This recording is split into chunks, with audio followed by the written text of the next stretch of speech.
Hello, I'm Dr. Salos. You may know anemia, reduced hemoglobin in red blood cells, which delivers oxygen, is referred to as anemia. Anemia affects roughly one-third of people on the planet, in particular women. Anemia affects 4 out of 10 young women. Anemia is one such illness that is rather common. A hemoglobin level of less than 12 for women and less than 13 for men meets the criteria. By the way, anemia from iron deficiency is the most prevalent. But what need you do in the event that anemia is diagnosed? You must first investigate the source of anemia. Secondly, you should be aware of the physical effects of anemia. And third, it's helpful to be aware of non-medicine treatment options for management. So, let's start by determining the reason. First, anemia will happen if you don't eat iron. Extreme vegetarianism is a common illustration. Anemia is certain because there is no supply. Avoid following the mono diet. Second, when there is less absorption of iron, limit your cereal consumption. Phytate and calcium obstruct the absorption of iron. Green tea and coffee contain significant amounts of tannins, which also cause interference. So have it separately during tea time rather than immediately after a meal. Iron absorption might also be hampered by digestive disorders. Examples include gastritis, duodenal ulcers, and Helicobacter pylori infections. If a diagnosis is made, seek immediate care. It is likely that a large proportion of patients are taking proton pump inhibitors, which are commonly prescribed for reflux esophagitis. They also reduce the absorption of iron. Take it on rare occasions when you are extremely unhappy. The fourth issue is blood leakage. Excessive menstruation is the most common case among women. This also contains typical medications like aspirin, brufen, anticoagulants, and steroids. So, you should only take medication when absolutely essential, correct? Fifth, chronic inflammation could be the cause of anemia. For example, cancer, heart failure, chronic kidney disease, chronic infections, and obesity are all risk factors for anemia. So, after being diagnosed with anemia, you may wonder, oh, do I have any of the habits or medication disease? You should look first what you mentioned earlier.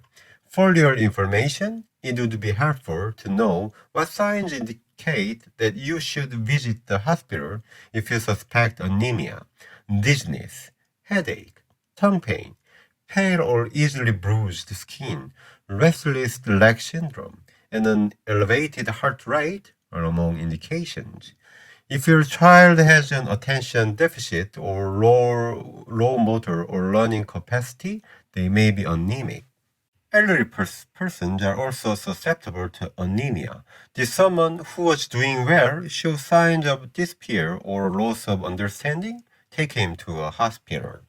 Once you've identified the reason, it's time to consider how dangerous anemia is. Anemia can increase your risk of having 5 dangerous diseases in the future. First, cardiovascular illness. This is because anemia prevents your heart muscle from pumping enough oxygen into your blood vessels. In fact, there is a moderation in terms of hemoglobin levels. The ideal range is from 14 to 17 for men and 12 to 15 for women. Myocardial infarction mortality rises by 20% with each reduction below optimum. However, if it is greater than 17, it increases by 80%. In addition to low-level anemia, keep an eye out for erythrocytosis. It means increased level of hemoglobin. This hardens the blood. As blood viscosity rises, blood vessel resistance rises. and blood flow falls. This is why arteriosclerosis develops. So, simply remember that the optimal number is 15 for men and 13 for women. Second, heart failure. Anemia affects half of the people with heart failure.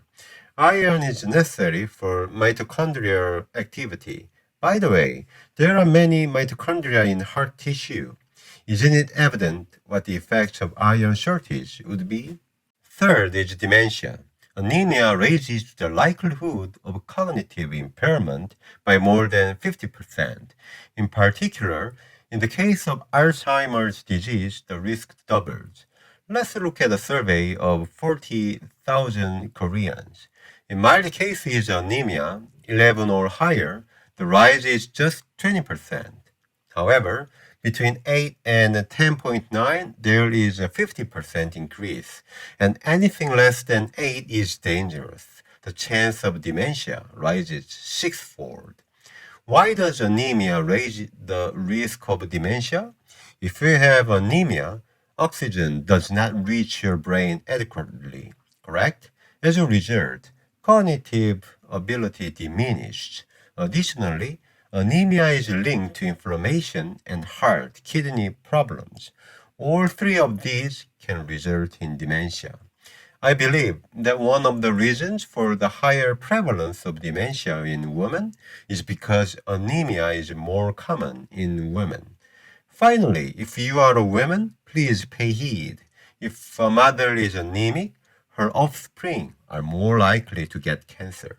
The danger increases, particularly if the cause is a deficiency of iron mineral. Future mothers make careful to eat healthily. Finally, if anemia persists, consider the danger of fracture. If anemia persists as you age, up to 70% of your bones will become brittle. Furthermore, be cautious because severe anemia increases the risk of fractures. Anemia and fractures can be caused by chronic inflammation, poor kidney function, iron deficiency, or chronic hypoxia. Then what foods should you take if you have anemia? In fact, only approximately 10% of iron is absorbed from diet. Nonetheless, you should consume iron-rich meals as well as those containing vitamin B12 and vitamin C. Foods containing iron include lentils, spinach, and pistachios. Beef and egg yolks also contain iron. Did I mention previously that excessive vegetarianism leads to anemia? Consume 2 to 3 servings of beef every week and 1 egg every day. Additionally, healthy grains such as oats and dark green leafy vegetables are high in vitamin B. Kale, broccoli, and spinach are excellent examples. Also, remember to consume meals that aid in iron absorption. These sweethearts include fish, poultry, and pig, as well as vitamin C rich meals like citrus fruits, berries, peppers, and tomatoes.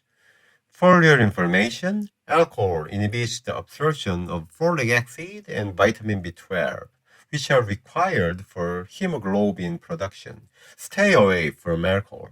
So far, we've concentrated on anemia caused by low hemoglobin levels, and everything in moderation is beneficial. If your hemoglobin levels rise too quickly, you will risk losing your health. I mentioned before that myocardial infarction increases by 80% if the hemoglobin level exceeds 17, correct? When the hemoglobin level exceeds 17 in men and 16 in women, the cause must be determined. First, if you smoke, you should quit. If you are fat, you should lose weight. Ensure that you do not have sleep apnea, heart failure, or chronic obstructive pulmonary disease. Brain tumors and kidney cancer are both conceivable. Also, make sure you are consuming too little water. Dehydration can also produce an increase in hemoglobin. Finally, taking testosterone a masculine hormone, causes hemoglobin to increase. Keep in mind that these circumstances are particularly harmful to the heart and blood vessels. If you have been diagnosed with anemia, either due to symptoms or after a checkup, you could be in serious trouble if you ignore it. It could be a time bomb for heart disease, dementia, and fractures. So, first determine the cause and then correct it. Next, please assess whether you are getting enough iron from your diet. If you found it informative, please click subscribe and like. Thus, for your health and peace. Salud.